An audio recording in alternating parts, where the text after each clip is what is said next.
In May 1990, a convicted killer was released from a prison in Austria, having only served 15 years and 4 months behind bars. His name, Jack Unterweger.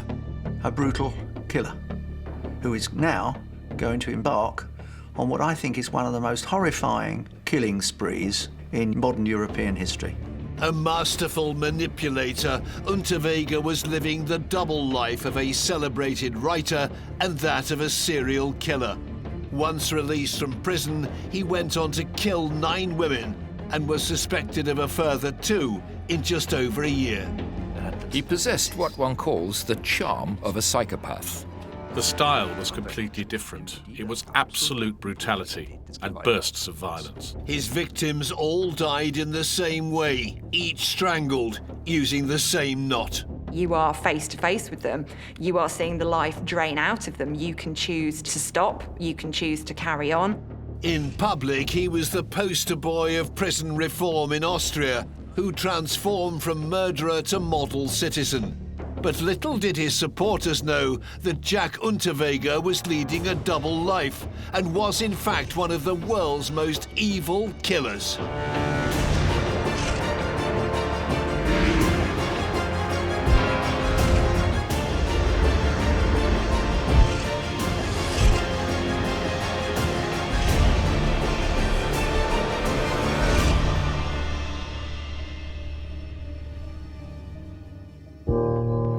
In June 1976, 25-year-old Jack Unterweger was found guilty by a court in Salzburg, Austria, of the brutal murder of a young German woman. Unterweger confessed. He was sentenced to life. However, Unterweger served just over 15 years. He was released in May 1990, and only a few months later, prostitutes started to disappear.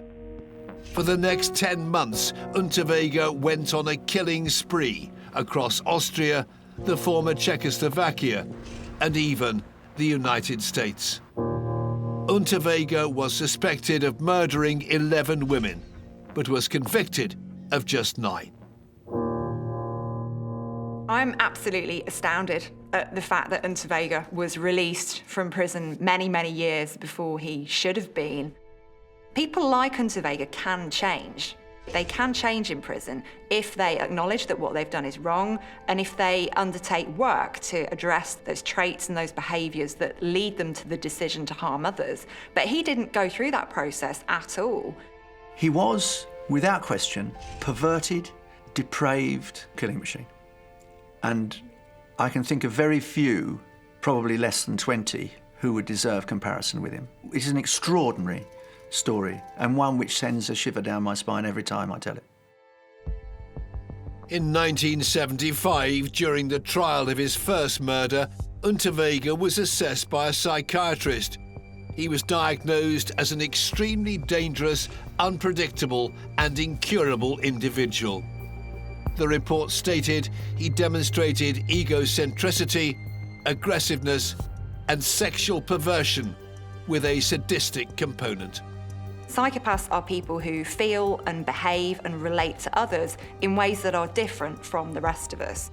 The way that I often describe psychopathy is it's a form of emotional emptiness. So there aren't that complex range of emotions that the rest of us have, like love and guilt and regret. It is quite black and white for psychopaths. I want this particular thing, and I'm going to not stop until I've got it. Dr. Reinhard Haller is a leading psychiatrist in Austria who worked on the case. Studying the first murder, it was clear to him that Unterweger was an exceptionally callous killer. Es war ein hochgradig sadistischer Mord. This was a highly sadistic murder in which he abducted this girl who was walking home on an extremely cold winter's night. Dass das nackt He drove her naked through the forest with a steel rod in his hand, hat. taking great delight in her impending death from exposure, but ultimately strangled her with her bra. It was an incredibly vicious and incredibly sadistic moment. Sadistisches Moment, das hier zum Tragen gekommen ist. The extraordinary story of this sadistic killer begins nearly 70 years ago. Johann Jack Unterweger was born on the 16th of August 1950 in Judenberg in Styria, southern Austria. He was the illegitimate son of a waitress and an American soldier who left before Jack was born. His mother spent short spells in jail, and when Jack was 2 years old, he was placed into the care of his grandfather. According to Unterweger, his childhood was far from ideal. Das ist ein Risikofaktor. Natürlich, Jack Unterweger clearly had issues. He grew up without a father. His mother over the years developed a serious alcohol problem. Due to this, little Jack grew up in a hut in Carinthia with his grandfather. I was exposed to many things a child should not see. Was ein Kind nicht sehen sollte. He's also learning things about women from his grandfather, who was a notorious philanderer. He's learning that women are there to be used and abused and discarded. So that's something that's ingrained in him from quite an early age. He also saw his grandfather bringing his lovers, or rather prostitutes, to this hut again and again, and the 4-year-old boy witnessed their sexual activities and much more. And so there was this negative impact on his early years. In 1958, Unterweger left his grandfather's home and stayed with some relatives. Shortly after, he was placed in the foster care system. He didn't form those attachments with his caregivers, those consistent attachments that provide that secure environment in which children can grow up and feel safe and develop. A child in this kind of situation, they become very, very focused on their own survival. He almost inevitably fell into this criminal role and showed this type of behavior from a very early age. He failed in his compulsory education, and he displayed delinquent behavior in his youth. In December 1974, now aged 24, Unterweger's desires took a deadly turn. He was travelling with his girlfriend through Germany when they drove past a friend of hers, 18-year-old Margaret Schäfer. They stopped and robbed her, driving to her parents' house to rob them too. But the crimes didn't stop there. Unterweger took the 18-year-old girl to a nearby wood and ordered her to undress. He tied her up, beat her with a steel rod, and then strangled her with her own bra. So he sees an opportunity here. He sees this woman walking, who his girlfriend knows. There's an opportunity there for him to have control over somebody, to manipulate them and to do what he wants with them. The police questioned Unterweger's girlfriend, and she confessed that he had killed her friend. Once in police custody, Unterweger also confessed to the killing, claiming he had a fit of rage.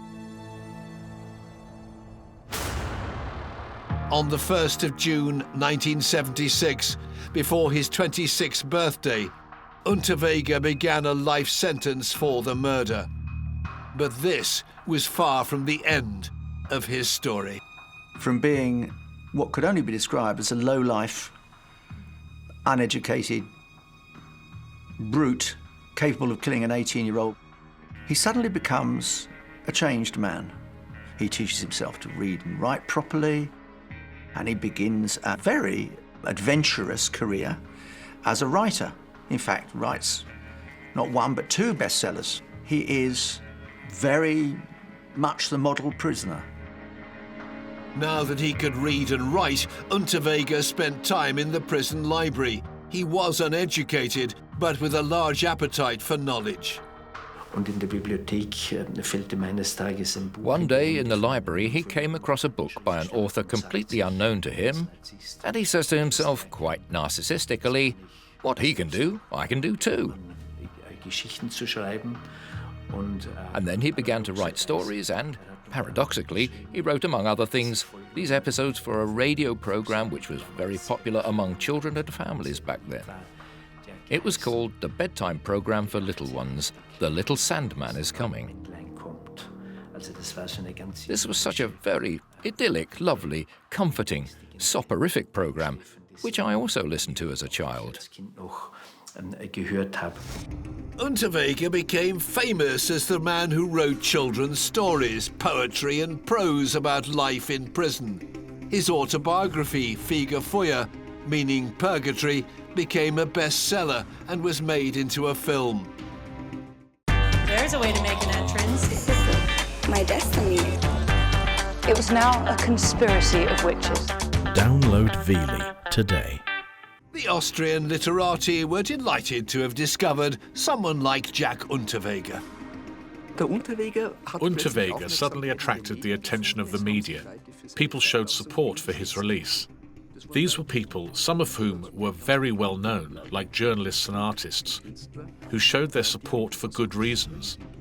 Let's say they had good intention.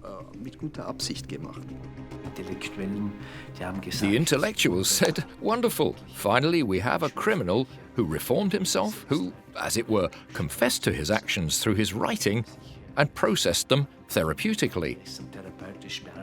Such a person can only be a good person." And they fell for him. They really fell for him. Austria at the time was in the midst of reforming its prison services. Jack Unterweger's newly found literary prowess in prison was just what the reformers needed to prove the new system could be successful. The calls for Unterweger's early release grew louder and louder. Intellectuals, artists, writers, journalists, and even politicians campaigned for Unterweger to be free. Now there was unbelievable pressure for his release at all costs. And that's what finally happened. However, there were voices who warned that hiding behind this charming and manipulative man is a very dangerous, malicious narcissist. On the 23rd of May 1990, 39-year-old Jack Unterweger was released from Stein prison in Lower Austria. He had only served a little over 15 years of his life sentence for strangling an 18-year-old to death. He was actually released without any safeguards. That means he did not even have to go to see his probation officer or to a psychiatrist, where he would have been treated further. He was completely free. A brutal killer who is now going to embark on what I think is one of the most horrifying killing sprees in modern European history. Unterweger was given a second chance as a free man thanks to the campaigning of Austria's artistic community to release him. Unterweger moved to Vienna, where he mingled with the rich and famous. He played the role of the model rehabilitated prisoner. Unterweger had them all fooled. Obviously, the people who ran the prison wanted to advocate in their favor because it's a great advertisement. Say, see, the system works. We can put somebody who is as bad and as evil as a psychopath who kills somebody in cold blood. And this psychopath has rehabilitated in 15 years. He is now a writer, a person who is known by the people in Austria. So he was the success story of the criminal justice system. And I think we got too carried away with that and lost sight of the fact that this was an individual who had harmed someone else, who had taken someone else's life, and that wasn't something that had been addressed, so of course he was going to do it again. Unterweger was released from prison without the need to regularly speak to a psychiatrist. There was no real supervision, and he was able to live the life of a free man. He was very charming, quite intelligent, but also a highly manipulative person who was not mentally ill, but had an abnormal personality. He moves to Vienna, becomes the darling of cafe society, buys a white Ford Mustang. This is a man with some considerable vanity, and turns himself into famous guest part-time journalist, writer, television studios, radio talks, reads his poetry to adoring crowds, many of them women, and generally struts his stuff. Unterweger became a celebrity and often appeared on television news programs. In 1990, he joined a panel with journalist Paul Yvonne to discuss prison reform. He was invited as basically an expert to report on his experiences in the penitentiary. He happened to sit next to me in this club. He appeared in a white suit. As far as I can remember, he had a bright red carnation, I think, in the buttonhole. The normal reaction of a journalist is curiosity and interest. What kind of guy? What kind of person is he? It's very easy for Unterweger to lead a double life because he can very effectively compartmentalise parts of his life and his existence. He's a very accomplished actor at this point. He's playing this role of the reformed criminal, of the man who's changed, and he's absolutely loving the spotlight that comes along with it. So he wants that narcissistic element of him wants that continued attention and this adoration.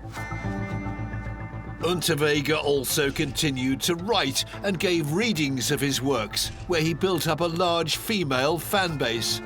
He also showed up in various bars, where he always picked up women. What's really impressive is the incredible number of women he had made contact with. I believe he did not spend one night alone, and very few nights with the same woman. Despite his re-entering into society appearing a success to the outside world, Unterweger's dark instincts remained. A lot of people will come out of prison, they don't even have a job, and they'll have to struggle probably for the rest of their lives. But he came out, he had money, he had a job, he already had a career pretty much set up, so he had all the opportunity. But the problem with killers is that they can't curb the urge. He is a man who's positively bursting with self-importance and vanity, but he is also the same man who was cruel, manipulative and violent towards women from the age of 16 onwards. Nothing has changed, only this time he chooses his targets carefully. In September 1990, just 4 months after his release from prison, Unterweger killed again. And once more he travelled abroad to find his victim, this time to the country formerly known as Czechoslovakia. She was the 29-year-old shop assistant in Prague, Blanka Bockova. Her body was found on the banks of the Vltava River, lying on her back with her legs wide open and covered with twigs and leaves. She'd been strangled with a pair of stockings. The last time she was seen alive was at a bar, talking to a well-dressed man around 40 years old. This was just the beginning of Unterweger's undetected killing spree. I can only imagine that it must have emboldened him incredibly. I mean, he must have felt literally godlike. I can do whatever I want. I can dress them and undress them. This is a man who has contempt for women. That's the only possible word for it. Utter contempt. And what's more, he intends to indulge himself as long as he can get away with it. And my goodness me, does he get away with it? A month after the murder in Prague in October 1990, Unterweger began a new killing spree, murdering 3 women. The body of Brunhilde Masser was found naked in a forest near Graz in Austria, nearly 3 months after she disappeared. In December 1990, Heide Hammerer was killed in a forest near Lustenau, close to the German border. Both women had been beaten and strangled with their tights. March 1991, Elfriede Schrempf disappeared near Graz. Her body was only found 7 months later. We're looking at somebody who strangled his victims, but then disposed of the bodies in the open air in forests, and it was often a long time, weeks or months, before they were discovered. Obviously, the decomposition process, the fact that animals have access to those bodies, will damage them. It will limit what the pathologist can say, but quite often the body is much better preserved than necessarily you would think at first glance, and quite often at least some information can be gleaned. If there was, say, bruising in the tissues of the neck from a strangulation, it would still be relatively identifiable. In some cases, we could never say what happened in others, the evidence can still remain quite strong for prolonged periods. When we look at the murders he commits after he's left prison, they are much more meticulously planned. The first murder was very much an opportunity which he took advantage of, and the circumstances around that left an awful lot of evidence behind. There was a witness, so of course he was going to be convicted for that. So when he comes out, he's sure he's not going to make those same mistakes again, and he's very careful, he plans, he's incredibly organised. Little is known about where exactly the victims died and what happened to them before they died. Unterweger picked them up in his car and presumably drove them to an isolated area in a forest. Police had no leads to follow until Unterweger attacked again, but this time his murderous plan failed. We do know a few things because one of his victims survived. And from this evidence, it is quite clear that sexual acts were involved too. But in my opinion, these were not of prime importance. Of prime importance was the sadism, that he wanted to torture the women, that he wanted to exercise power under all circumstances. All of Unterweger's victims shared a similar fate at the moment of their death. If you look at the method that he used for killing his victims, he strangled them, and that is the ultimate control method in terms of a way of killing somebody. You are face to face with them. You are seeing the life drain out of them. You can choose to stop. You can choose to carry on. Unterweger's victims were found naked or half naked, lying face down with their legs spread apart and partly covered with twigs and leaves. By now, this was an all too familiar MO. We always see this practice with serial killers. They perform almost ritualized killings. And at the end, they also have a funeral. In his case, it consisted of covering half of the corpse, as was discovered with some of the skeletons. But no one suspected Unterweger of the killings. He was free to continue. He's learned that women are there to be used and abused. That's something that he's learned from an early age. He knows that that's wrong, but he chooses to do it anyway because he enjoys doing it. He likes to dominate others. He likes to have that feeling of power over other people. And because he has no compassion, he has no empathy for the suffering of others, he's an incredibly dangerous man. March 1991, Unterweger was living the high life in Vienna's coffee culture society.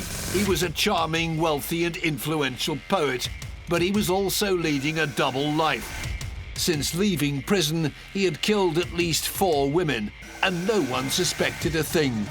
Up until this point, he'd travelled to commit the murders. But now he turned his attention closer to home, killing 3 prostitutes in Vienna.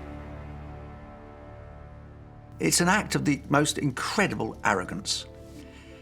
Add vanity to arrogance, and you have a vision of Unterweger's view of himself. And we are talking about a man now who is on a spree, full-out spree.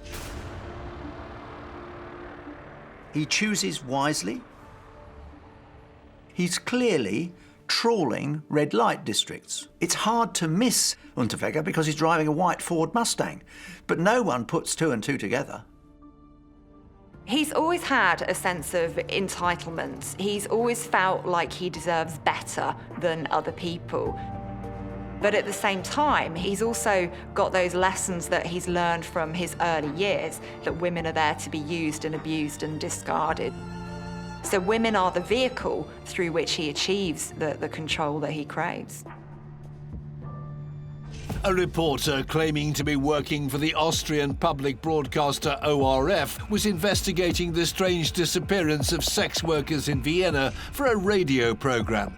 His name, Jack Unterweger. In Austria, there are 0.5 to 0.7 killings of prostitutes per year. And now, suddenly, there were 7 or 8 cases within a year. This was conspicuous. And then the top crime detective got a visit from a reporter named Jack Unterweger, who was equipped with a microphone, and asked him, "There are so many prostitutes being killed in Austria, the population is worried. That's a scandal. Why? Have the police not been more successful? And during one of these live interviews, this official told him, yes, we're checking up on all sexual murderers, including you. And he's loving every minute of this because he knows that he's the one behind the murders that he's talking about. And psychopaths enjoy playing with people. They enjoy kind of pressing their buttons and having a bit of fun and knowing that they're the ones who've got this knowledge that other people don't. So he's having a good time. This is amusing for him. He's getting a lot of gratification out of it. Unterweger's radio program was a bold cover-up of his crimes. He also now had a reason to visit the red light district, explaining why his white Ford Mustang with the registration WJack1 was spotted and why he was seen talking to prostitutes. It is the act of the most extraordinary vanity and arrogance rolled into one. Not only am I killing the prostitutes, now I'm reporting on the fact that I've terrified the prostitutes in Vienna. It is truly astonishing. Absolutely, and I use the word rarely. That is astonishing. He might have done it just to tease the police. Some serial killers, they do. The longer you go without having people after you, people knocking on your door, the more cocky you get. He's presenting himself as the champion of these women's rights, as their defender, as somebody who really does genuinely care about them. So this is really, really chilling stuff. Police in Vienna did have Unterweger on their list of possible suspects, but they had no hard evidence. Unterweger often had an alibi for the days on which the crimes happened. He'd either been to a reading, given a radio interview, or been with a girlfriend. Now, not everyone is completely convinced by Unterweger. Certainly one police officer is beginning to see similarities with the crime that he was eventually convicted for, the killing of the 18-year-old with a steel rod. In fact, that police officer also suspected he may have killed once before. But those odd suspicions do not affect his celebrity in Vienna. Indeed, he's so celebrated and so brazen, he gets commissioned to go to Los Angeles to write a piece about prostitution. In June 1991, Unterweger travelled to the US. He stayed in the former Cecil Hotel in downtown LA. It had a reputation for violence and suicide at the time. Unterweger was not the first serial killer to have stayed there. It was already famous as the hangout of the Night Stalker, Richard Ramirez. Within a few weeks of landing, he had killed 3 women in Los Angeles, all of them prostitutes. And I think there was a sense in which he was getting a bit bored. And often you see this with psychopaths. They have that proneness to boredom, that need for stimulation. So they will often start to vary their offending behaviour to mix things up a bit and to keep it interesting. So I think potentially that was what lay behind the decision to continue killing people outside of that country. All 3 murders were meticulously planned in advance. Unterweger's first LA victim was Shannon Exley, a prostitute allegedly popular with truckers. 9 days later, he killed again Irene Rodriguez, originally from Texas. And 5 days after that, he killed Sherry Ann Long, who was later found in the hills of Malibu. All 3 women were strangled with a bra using the same very distinct knot, a signature. Some people use a certain method, for example, with strangulation, that would be the MO, the modus operandi. But if they use the strangulation with a cord, then the cord would be the signature. In his case, I don't think he used the bra of the girls a lot of the time. But he did a specific knot. I don't think he did the knot because Unterweger wanted people to know it was him. He did the knot because he knew the knot worked. And it's the same thing that it happens with so many serial killers. They use a method or a signature because they know it works. Unterweger left LA and returned home to Vienna before detectives could link him to the murders. But while he was away, the police in Vienna were now working closely with their counterparts in Graz, the site of the murders after he was released from prison. They realized the murders were in fact linked, a pattern started emerging, with Unterweger being in the same area of Austria that the murders were committed. The police realized they were now dealing with a serial killer. On the 13th of February 1992, 1 year and 9 months after he was released from prison, an arrest warrant was issued by the Graz judiciary. Unterweger had fled with his girlfriend, this time to Miami, but his escape didn't last long.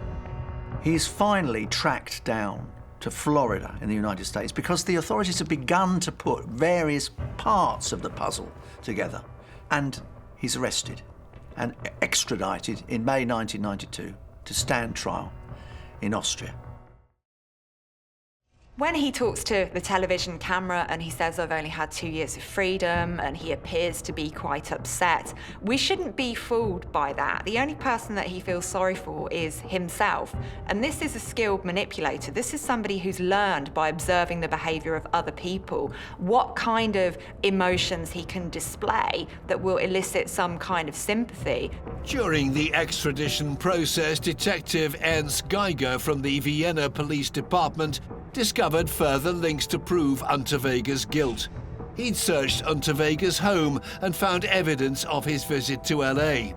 So he contacted the LA Police Department and discovered the 3 similar murders in their district. The evidence found at Unterweger's home placed him in the areas of each crime scene. The detective expanded his search across Europe, asking if there were any other unresolved murders with the same MO. Prague police replied with the case of Blanka Bodskova. She was the first woman Unterweger killed after his release from jail. The case was building, and Unterweger was charged with the murders of 11 women. On the 28th of May 1992, Unterweger was extradited from the US to Austria. The minor celebrity and poster boy of prison reform was again in police custody. It's not often that you get a killer who was that well known to a society. And in his case, it's very interesting to me that he killed, then he went to prison, then he came out early with a brand new profession and with an amazing chance of just carrying on with a brand new life, 10 times better than the life he had before. It just goes to show that the hate he had inside him towards women was so intense that nothing would stop him. Unterweger's trial began on the 20th of April 1994 at the courthouse in Graz. Many of his friends from Vienna still believed in Unterweger's innocence. But the prosecution had gathered strong evidence against him, including for the first time in an Austrian murder case, DNA. The event attracted an enormous amount of media attention. You had to register, which was something completely new back then. Having to register as a journalist in a public proceeding. This big group of his supporters, his fans, even the female ones, they were already nowhere to be seen or heard.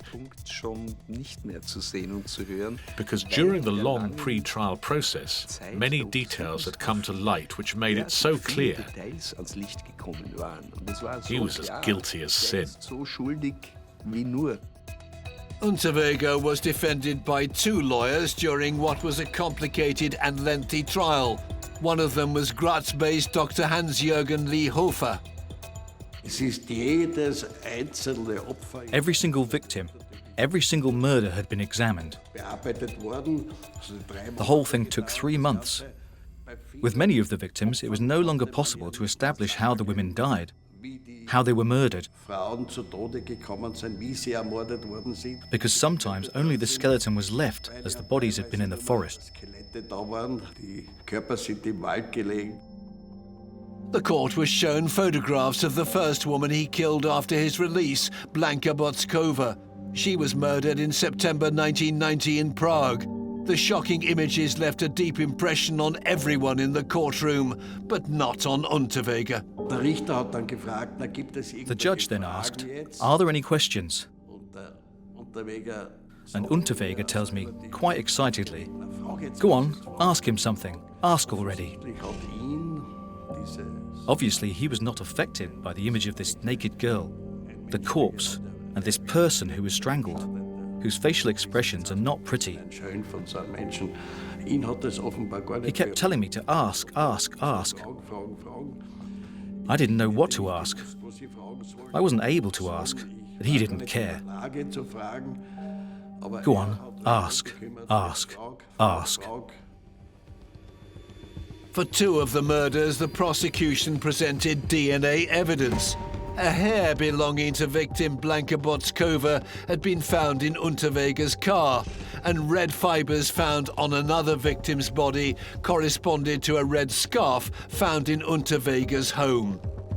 When Unterweger was first asked by police about his whereabouts in Prague, unaware of possible DNA evidence, he answered that he had been to the city, but that he hadn't picked up anyone. If he had said, "I met a girl there, took her to my car and we did things together," going for a ride, drinking a beer or something, then it would have been possible to explain why a girl's hair was in his car. But because he said, "I never took a girl in my car in Prague," now the question was, how did Botskova's hair get into the car of Jack Unterweger? This practically sealed the chain of evidence. Another key piece of evidence was Unterweger's modus operandi. He strangled his victims, always using the same kind of knot. Austrian police got in touch with the FBI in the US and asked if there was a way to analyze this specific knot. An American specialist had the answers they needed. Boa came to Graz for the trial of Jack Unterweger. She was asked for her opinion on the knots. She said, "I tell you the same thing I told the Austrian investigators at the time. If you find the person who tied one of these knots, then you've undoubtedly found the one who tied all these knots. This is a very special knot."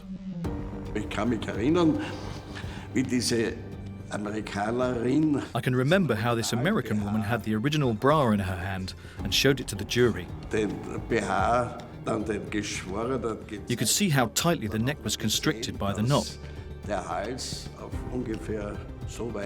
And I think that was the turning point in the process. That's when I could really notice it. One had to imagine that the victim's neck was compressed to this diameter.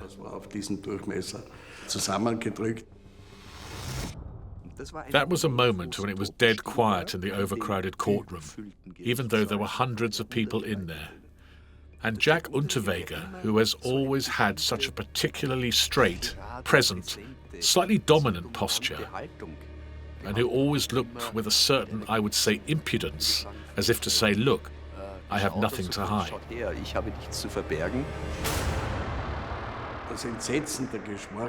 The horror of the jury when they saw this bra could really be felt physically. And that was also the turning point, when the mood turned against Unterweger. That was the moment when, you could see it in his body language, he slipped back into his seat and grew smaller and smaller. His colour drained. And then he just sat there. I was thinking, now. That was the moment. This is it. The hunt is over. But Unterweger stood by his innocence to the very end. The Austrian jury consisted of 8 members. If the verdict is at least 4 against 4, the accused goes free. Throughout the trial, Unterweger regularly talked to Dr. Haller in his prison cell.